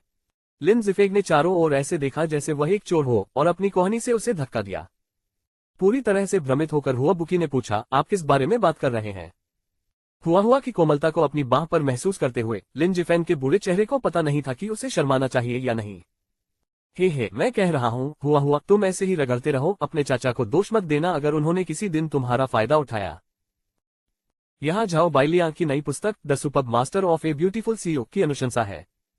अध्याय 106 मुझसे झूठ मत बोलो, मैं पढ़ा लिखा नहीं हूँ। अध्याय 106 मैं पढ़ा लिखा नहीं हूँ, मुझे धोखा मत दो। तुम क्या कह रहे हो, जानवर? हुआ बुकी को याद आया कि ये बुढ़ाओ ने अभी अभी जो दुखी चेहरा बनाया था वह रोने से भी बदतर था, और उसका चेहरा अभी भी खुशी से भरा हुआ था, इस तथ्य से पूरी तरह से बेखबर कि वह अभी भी लिन जिफेग की बांह पकड़े हुए थी। इससे भी अधिक महत्वपूर्ण बात यह थी कि उसने बिल निपटाने के बारे में लिन जिफेन की कही बात पूरी तरह से नहीं सुनी थी। फिर भी मिंग यूजिन बहुत अधिक अनुभवी थी, उसने तुरंत लिन जिफेन के इरादे को समझ लिया। उसने जल्दी से हुआ बुकी को घूरा और याद दिलाने के लिए 2 बार खांसा, लेकिन हुआ बुकी अभी भी अपनी खुशी में डूबी हुई लग रही थी, सिवाय इसके कि लिन जिफेन की तीखी निगाहें उस पर टिकी हुई थीं, जिससे हुआ बुकी का चेहरा अचानक गुस्से से लाल हो गया। लड़की ने लिन जिफेन को एक चौंके हुए छोटे खरगोश की तरह धक्का दे दिया। चाचा, क्या तुम फिर से मेरा फायदा उठा रहे हो? मुझे लानत है, मैंने कब तुम्हारा फायदा उठाया? मैंने तो बस आपको याद दिलाया था, लेकिन लगता है कि आपको मुझसे रगड़ने की आदत हो गई है ना? और अब तुम मुझे दोष दे रहे हो। लिन जिफेक भी काफी निराश थे। हालांकि वह जल्द ही हंसा और बोला, हुआ इस रगड़ाए और आलिंगन से तुम मेरा काफी फायदा उठा रही हो। तुम्हें नहीं करना चाहिए, तुम्हें पता है। कुछ आभार प्रकट करें। मैंने अभी अभी आपकी मदद की है। हे क्या अब बिल चुकाने का समय नहीं आ गया है? ये कहते हुए लिन जिफेग ने जानबूझकर लालच भरा इशारा किया और अपने अंगूठे आपस में रगड़ने लगे। मैं हुआ बुकी और मिंग यूजिन कुछ हद तक अवाक रह गए। क्या यह आदमी बीमार है? अभी कुछ देर पहले वे निजी कमरे में उसके बहादुरी भरे व्यवहार के बारे में सोच रहे थे कि वह कितना शांत और आकर्षक था, लेकिन अब वह वास्तव में उनसे बिल चुकाने के लिए कह रहा है। इसके अलावा उसने हुआ का फायदा उठाया था और अब उसमें इतनी हिम्मत है कि वह हुआ से पैसे मांग रहा है। क्या इस आदमी का सिर घर से निकलते समय दरवाजे में फंस गया था? आप हुआ का चेहरा गुस्से से लाल हो गया। उसे यकीन नहीं हो रहा था कि उसे कोई आपत्ति नहीं थी, लेकिन ये कृति तो इससे भी ज्यादा चिंतित थी। वह कैसा जानवर है? क्या मैंने आपकी मदद करके कोई गड़बड़ कर दी है? आप लड़कियों ने मुझे यहाँ आकर अमीर आदमी का किरदार निभाने के लिए कहा था। अब जब काम खत्म हो गया है तो क्या तुम्हें मुझे कुछ भुगतान नहीं करना चाहिए? मुझे आज रात भी बार में जाना है और लड़कियों को उठाना है। हे। इस समय लिन जिफेंग अपने पहले वाले रूप में नहीं था, एक पूरी तरह से सड़क से निकला बदमाश। विशेष रूप से वे गहरी बेचैन आंखें जो बार बार लड़की की जांघों को स्कैन करती रहीं, और इतना ही काफी नहीं था, उसकी निगाहें मिंग यूजिन की छाती पर चली गईं। इस बेशर्मी भरे व्यवहार से दोनों महिलाएं क्रोधित हो गईं। जानवर, और सोचो, अभी तक तो मैंने सोचा था कि तुम एक सभ्य व्यक्ति हो। पता चला तुम तो बस एक जोक हो। हुआ बुकी क्रोधित और नाराज थी। उसे आश्चर्य हो रहा था कि यह आदमी थोड़ा और गंभीर क्यों नहीं हो सकता। यदि वह थोड़ा गंभीर हो सके तो वह वास्तव में काफी आकर्षक लगेगा, जैसे कि वह पहले निजी कमरे में था, सुंदर और प्रभावशाली दिख रहा होगा। लेकिन एक बार जब वह बाहर निकला तो ऐसा लगा जैसे वह पूरी तरह से अलग व्यक्ति बन गया है ना? हुआ मैं तुम्हारी मदद करने के लिए इतनी दूर से आया हूं और तुम्हें मुसीबत से बाहर निकाला है। आपको इसके लिए कुछ तो करना ही होगा, है ना? आप क्या कहते हैं सहायक मेंग? अरे, आज रात को धन्यवाद स्वरूप भोजन करने के बारे में क्या ख्याल है? मेंग यूजिन कुछ हद तक निराश लग रही थी। जरूर, अगर ऐसा ही है तो हम आपको भोजन भी कराएंगे। अरे, लिन जिफेग ने अचानक अपनी मुस्कुराहट छोड़ दी और उदास चेहरा बनाते हुए कहा, हुआ तुम अभी भी मेरी बात कैसे नहीं समझ पाए? क्या अब तुम्हें और क्या चाहिए? मैं तुम्हें रात्रि भोजन पर ले जाने की पेशकश कर रहा हूँ, क्या यह तुम्हारे लिए पर्याप्त नहीं है? मुझे तो बस थोड़ी सी मदद की जरूरत थी। क्या आप सचमुच इसके लिए किसी तरह की प्रतिपूर्ति की उम्मीद करते हैं? इसके अलावा लेई फेंग ने बहुत सारे अच्छे काम किए और बदले में कुछ भी उम्मीद किए बिना दूसरों की मदद की। आपने एक छोटे से मामले में मदद की और बदले में कुछ उम्मीद कर रहे हैं। हुआ बुकी अब उससे परेशान नहीं हो सकी और अपने हाथों को कमर पर रखकर लिन जिफेंग से बहस करने के लिए अपना सिर झुका लिया। लेई फेंग, लिन जिफेंग को अचंभित कर दिया गया। आजकल हर कोई लेई फेंग के साथ चीजों की तुलना करना क्यों पसंद करता है? हुआ तुमने सब कुछ गलत समझा है। आजकल कौन बिना बदले में कुछ पाने की उम्मीद के काम करता है? और इसके अलावा पैसा कमाने का मौका चूकना मूर्खों के लिए है।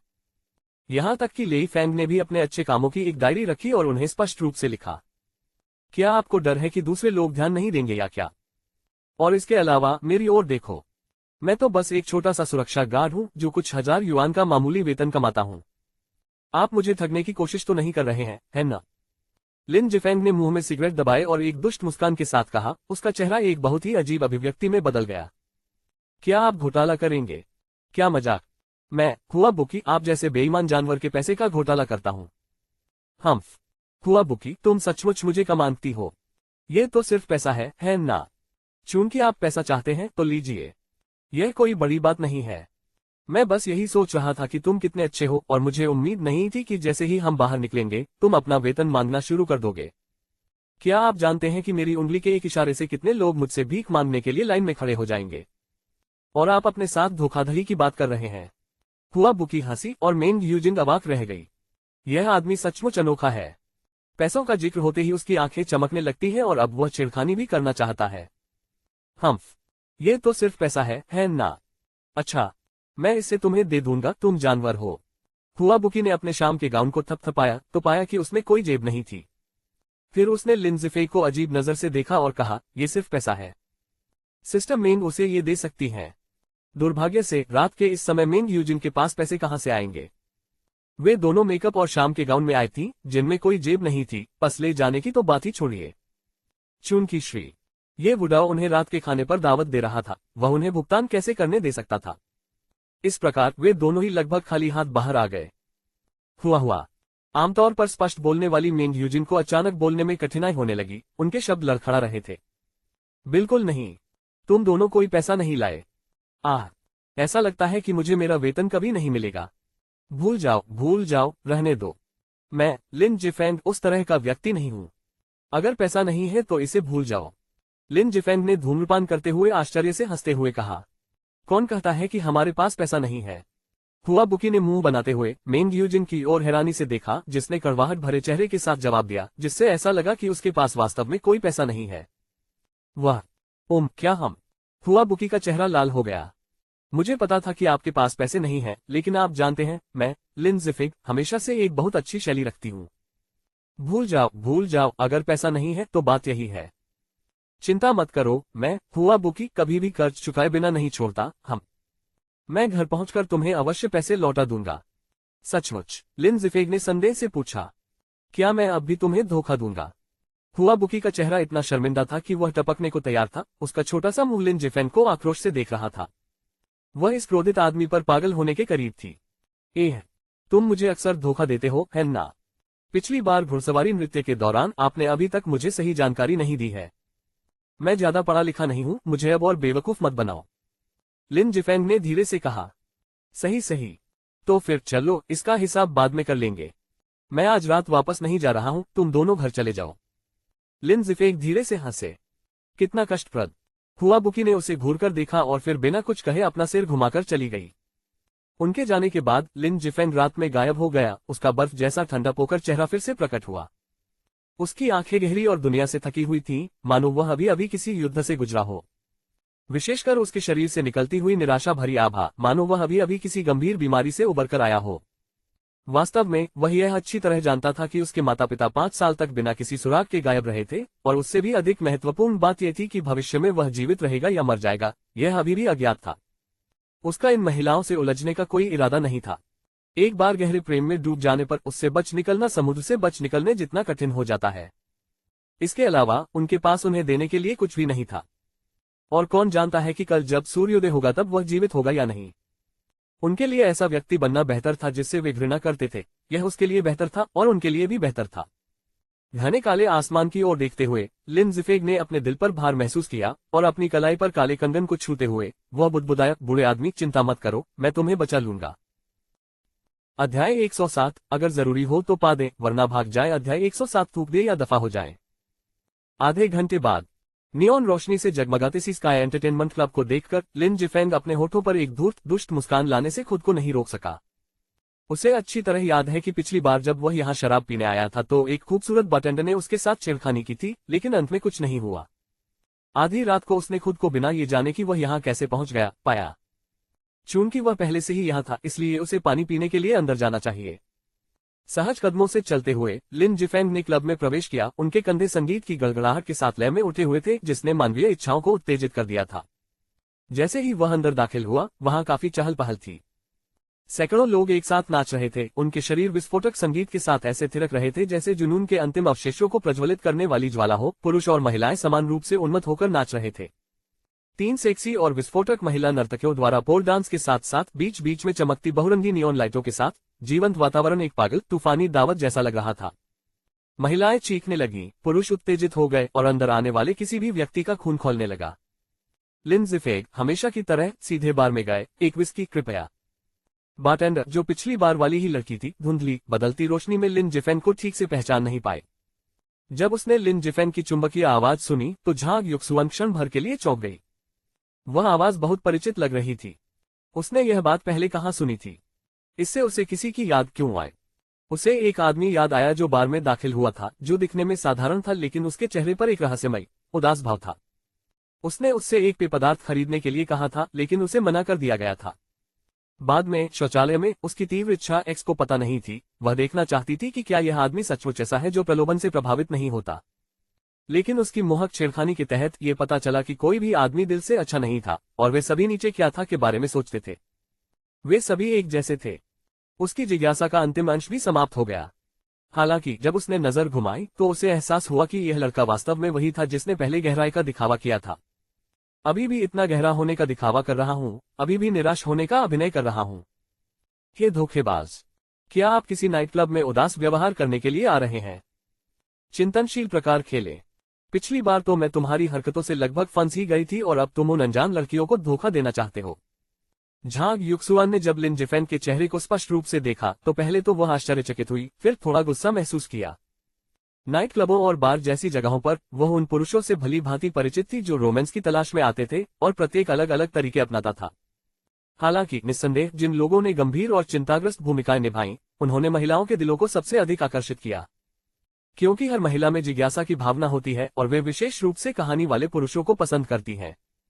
बाहरी रूप जितना अधिक गमगीन होगा उतनी ही अधिक सहानुभूति महसूस होगी, क्योंकि समाज इतना अधिक उदासी से भरा है।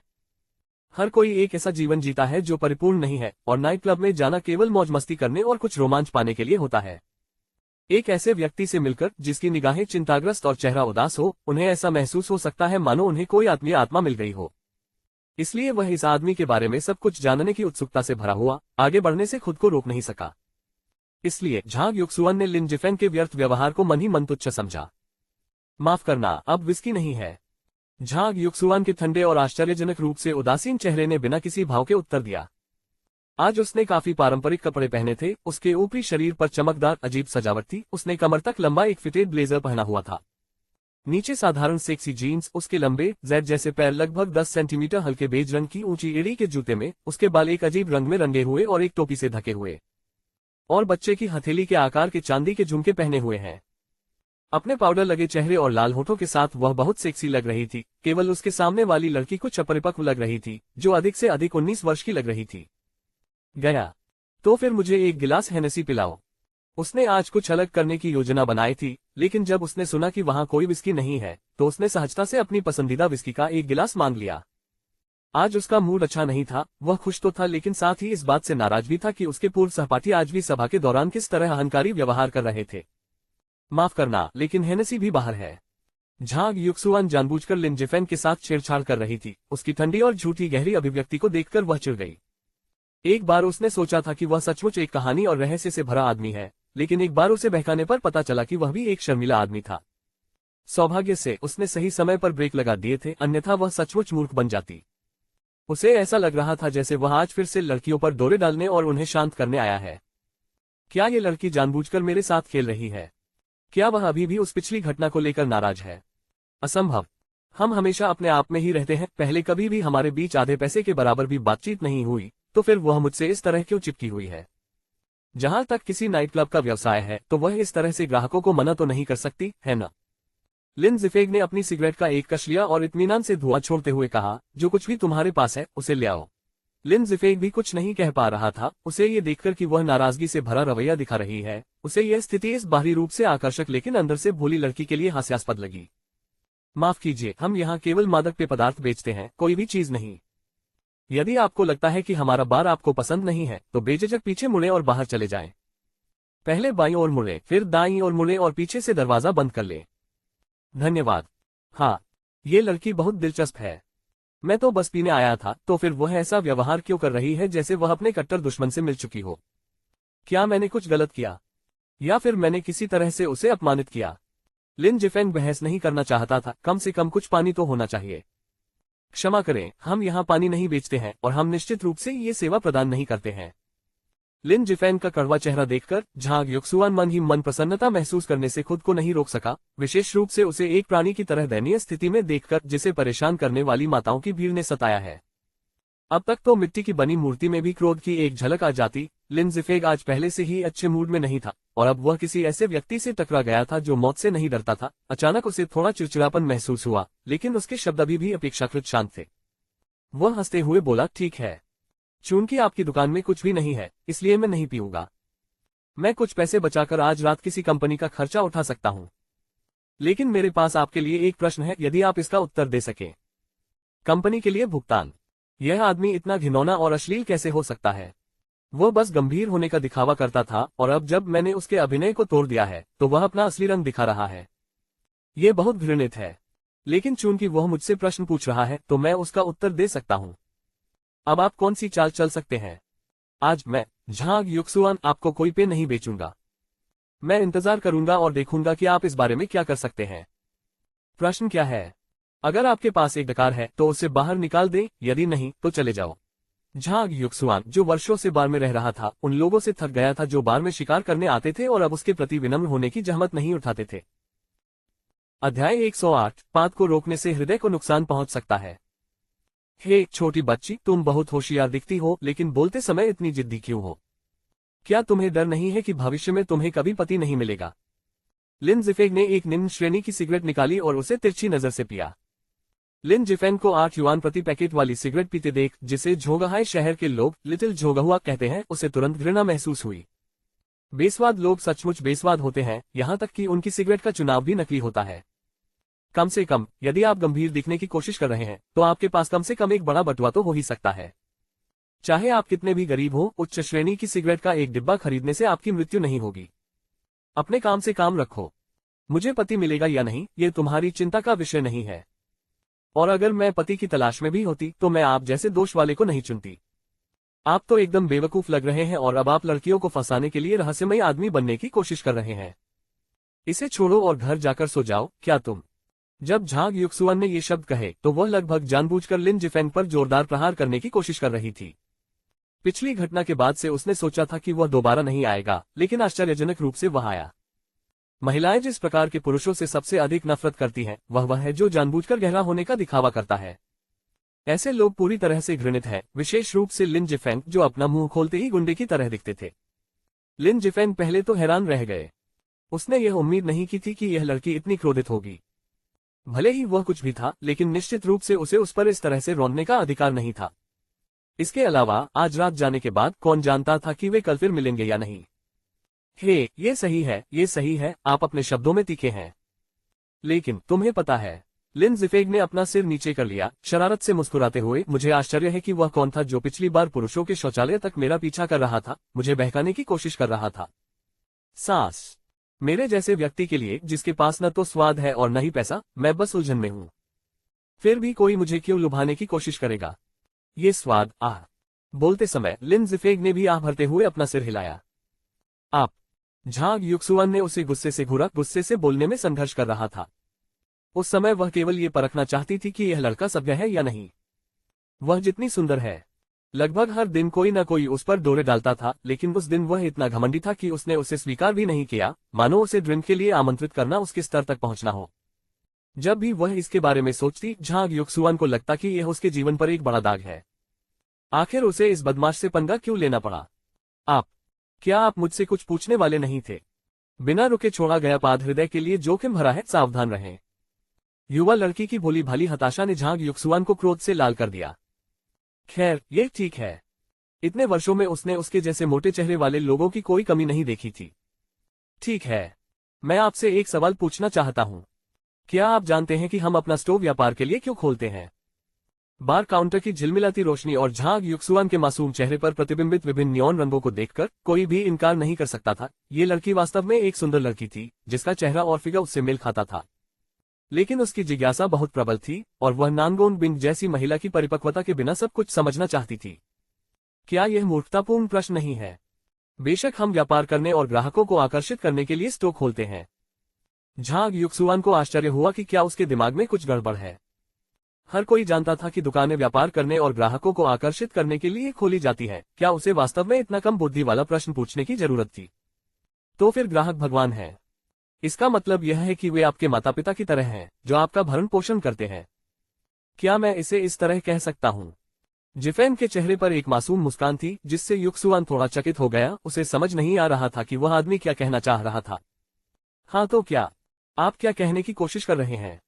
हालांकि वह जिफेंग से बात करना नहीं चाहती थी, लेकिन उसकी भोली किशोरावस्था की जिज्ञासा ने उसे प्रभावित कर लिया। चूंकि ग्राहक हमारी रोटी और मक्खन की तरह हैं, इसलिए यदि आपके माता पिता अभी पे चाहते हैं तो क्या आप उन्हें पे नहीं देंगे? मुझे मत बताओ कि तुम्हारे यहाँ शराब खत्म हो गई है। ये भूतों को मूर्ख बनाने के लिए बनाया गया एक घटिया बहाना है। मुझे नहीं लगता कि आपको इसे बहाने के तौर पर इस्तेमाल करना चाहिए। आराम करना, मैं इसका भुगतान करूंगा। जिफेंग की आत्मसंतुष्ट मुस्कान देखकर युक्सुआन को लगा जैसे उसकी आंखें आग उगलने वाली हैं। इससे वह फिर से स्पष्ट रूप से नुकसान में आ गई और उस लड़के को इससे मुफ्त पे भी मिल गया। कितनी मोटी चमड़ी है। उस समय युक्सुआन के दिमाग में यही एकमात्र विचार था। अरे भाई गांव, उस बार गर्ल के बारे में आप क्या सोचते हैं? वह कैसी दिखती है? उस समय बार से कुछ ही दूरी पर एक छोटे से ध्वनिरोधी और पारदर्शी निजी कमरे में विभिन्न रंगों के बालों वाले कुछ अनियंत्रित युवा युक्सुआन को कामुकता से देख रहे थे। एक तरफा शीशे के अंदर से मुख्य व्यक्ति, जो मुश्किल से 20 साल का था, उसकी आंखों में एक तेज चालाक नजर थी और वह मेज पर से एक पतली ट्यूब से एक सफेद पदार्थ को आनंदपूर्वक सूंघ रहा था। वे दूसरे शहर से आए थे। क्योंकि वहां पर कार्रवाई बहुत सख्त थी, इसलिए उन्हें नए शहर में व्यवसाय ढूंढना पड़ा, लेकिन इस बार ऐसा लग रहा था कि वे गलत जगह पर आ गए हैं। आदमी ने आंखें सिकोड़ ली, एक कामुक मुस्कान प्रकट की और पूरी तरह से आनंद लेते हुए बोला, बुरा नहीं है, हम बाद में उसे हमारे साथ पेय पदार्थ लेने के लिए बुला लेंगे। उसके कामुक व्यवहार से मुझे लगता है कि वह बिस्तर में बहुत ही कामुक है। जब हम ये बैच बेच देंगे तो बॉस हमें आसानी से कुछ मिलियन दे देगा। उस तरह के पैसे के साथ उसके जैसी महिलाएं हमारे साथ खेलने के लिए उपलब्ध होंगी, है ना? आप सही कह रहे हैं भाई गाओ, लेकिन क्या आपको लगता है कि यह सामान बेचना आसान है? हमने पहले कभी इन चीजों से निपटा नहीं है और पुलिस इस बारे में बहुत संवेदनशील लगती है ना? चमकीले बालों वाले लड़कों का समूह युवा लग रहा था, मानो उन्होंने अभी अभी स्कूल से स्नातक किया हो, लेकिन वे अपराधी ऊर्जा से भरे हुए थे जिससे सामाजिक परजीवियों का आभास हो रहा था। यह आश्चर्य की बात नहीं है, आखिरकार समाज में सभी प्रकार के लोग होते हैं, विशेष रूप से उनके जैसे भोले भाले छात्र। मेरे पीछे आओ और पैसा तुम्हारी सबसे छोटी चिंता होगी। मैंने आप लोगों को इसलिए चुना क्योंकि आप लोग तेज और तेज हैं। बहुत अधिक प्रश्न न पूछें, केवल सामान बेचने पर ध्यान केंद्रित करें। आपको बाद में निश्चित रूप से लाभ मिलेगा। तीखे चेहरे वाला वह व्यक्ति इन छात्रों से स्पष्ट रूप से अधिक अनुभवी था, क्योंकि वह वर्षों से अंडरवर्ल्ड में था। यद्यपि उन्होंने व्यक्तिगत रूप से बड़ी घटनाओं का अनुभव नहीं किया था, फिर भी वे अज्ञानी भी नहीं थे, उन्हें सब कुछ पता था। इस यात्रा का उनका उद्देश्य बड़े बॉस के आदेशानुसार जोगहाई शहर में कुछ सामान लाना था ताकि यहाँ के बाजार का निरीक्षण किया जा सके। बिल्कुल, जो लोग वास्तव में अंडरवर्ल्ड को समझते हैं वे बहुत चतुर होते हैं और उससे भी अधिक सतर्क होते हैं। अपने हाथों को गंदा न करना और इन छोटे भाइयों को तोप के चारे के रूप में इस्तेमाल करना निस्संदेह सही कदम था। यदि यहाँ का बाजार चल निकला तो इसका मतलब होगा कि एक और लाभप्रद रास्ता खुल जाएगा, और एक बार चीजें व्यवस्थित हो जाने पर तोप के चारे के साथ थोड़ा बहुत साझा करना कोई बड़ी बात नहीं होगी। धन्यवाद भाई गाओ। भविष्य में आप हमसे जो भी मांगेंगे, हम आपके लिए पहाड़ों पर चढ़ने और तवे पर कूदने को तैयार हैं। ये तथाकथित छात्र जो अभी अभी स्नातक हुए हैं, दुनिया के बारे में बहुत कम जानते प्रतीत होते हैं। इसमें कोई आश्चर्य नहीं कि उनका उपयोग दूसरों द्वारा आसानी से किया गया। उनकी नजर में जब तक वे आसानी से पैसा कमा सकते थे, लड़कियों को फंसा सकते थे, आराम से रह सकते थे और दिखावा कर सकते थे, तब तक वे संतुष्ट थे। उन्हें यह एहसास नहीं था कि वे मौत के रास्ते पर जा रहे हैं। अध्याय 109, आप नहीं बेचेंगे। मुझे लगता है कि बार में बैठी लड़की बहुत हॉट है, अब ये तुम लोगों पर निर्भर है। तीखी ठोड़ी वाले आदमी ने अपने सामने रखे सफेद पदार्थ का एक भयंकर कश लिया, उसके चेहरे पर एक कामुक मुस्कान थी। हाँ, बड़े भाई, क्या आपकी नजर उस पर है? तो फिर हम भाई लोग मिलकर उसकी देखभाल करें। वो तो बस एक शरारती महिला है ना? उसे कुछ पैसे दे दो और वह जो चाहेगी वह करेगी। कई चाटुकार उसकी चापलूसी करने दौड़े, लेकिन उसी समय एक डरपोक नौकर ने अपनी आशंका व्यक्त की, बड़े भाई, ये जोगहाई शहर है, हम इस जगह से परिचित नहीं हैं। क्या ऐसा करने से हम कोई परेशानी खड़ी कर सकते हैं? जाहिर है, ये नौकर बहुत अधिक घबराया हुआ था, लेकिन साथ ही बहुत संदिग्ध भी था। वह अपने दोस्तों के बहकावे में आकर यहाँ आ गया था, जबकि उसे यह नहीं पता था कि वे जोगहाई शहर जाने की योजना बना रहे हैं। जब तक उसे इसका एहसास हुआ तब तक बहुत देर हो चुकी थी।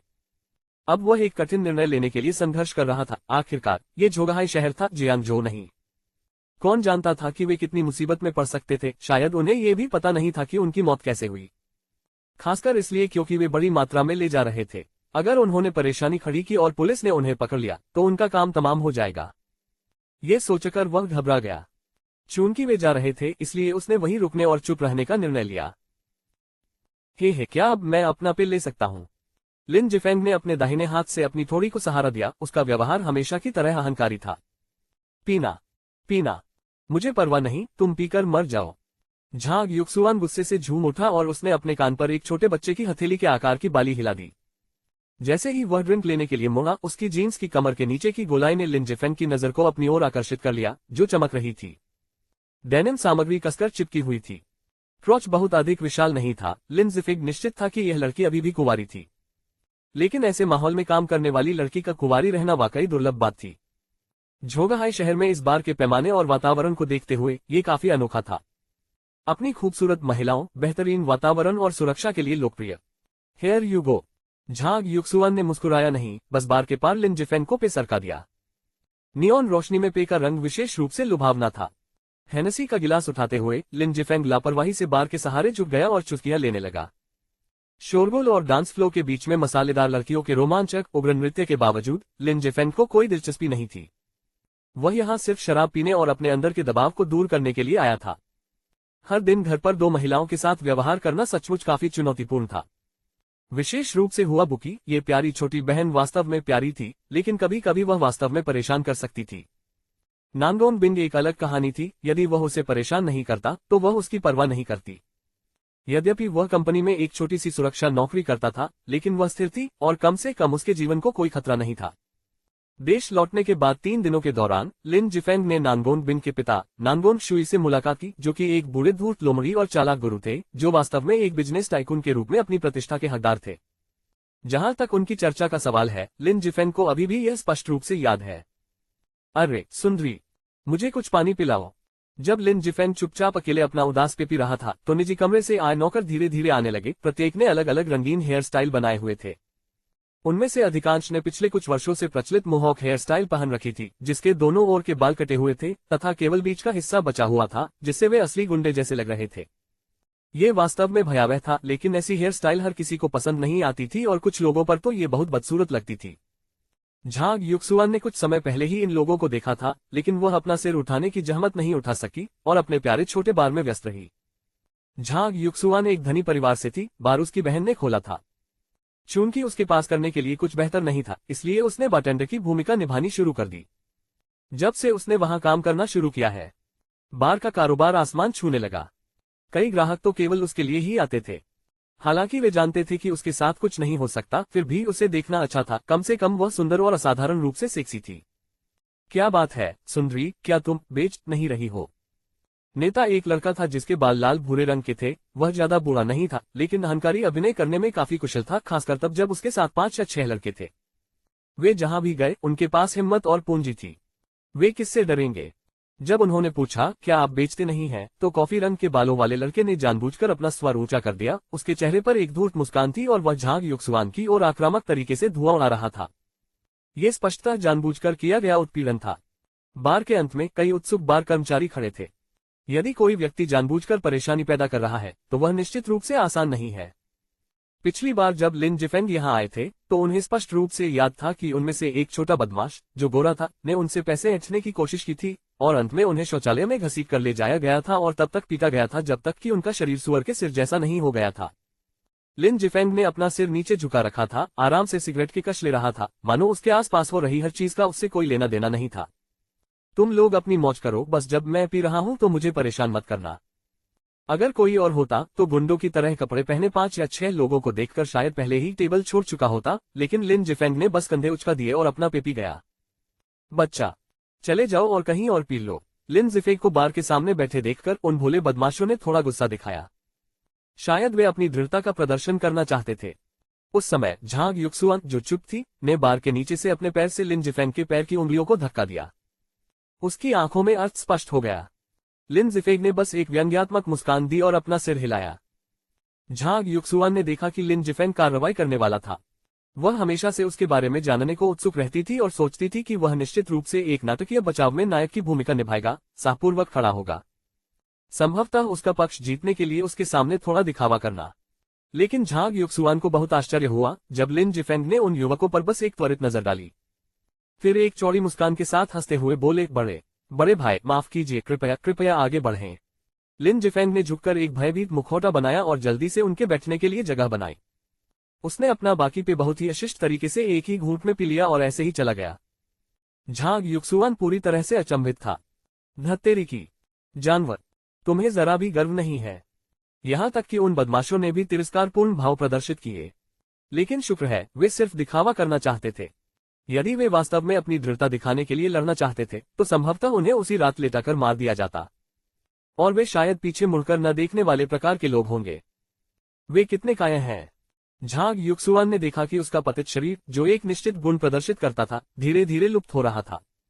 और बस ऐसे ही वह चला गया। झांग युक्सुआन आश्चर्यचकित, निराश और स्तब्ध था।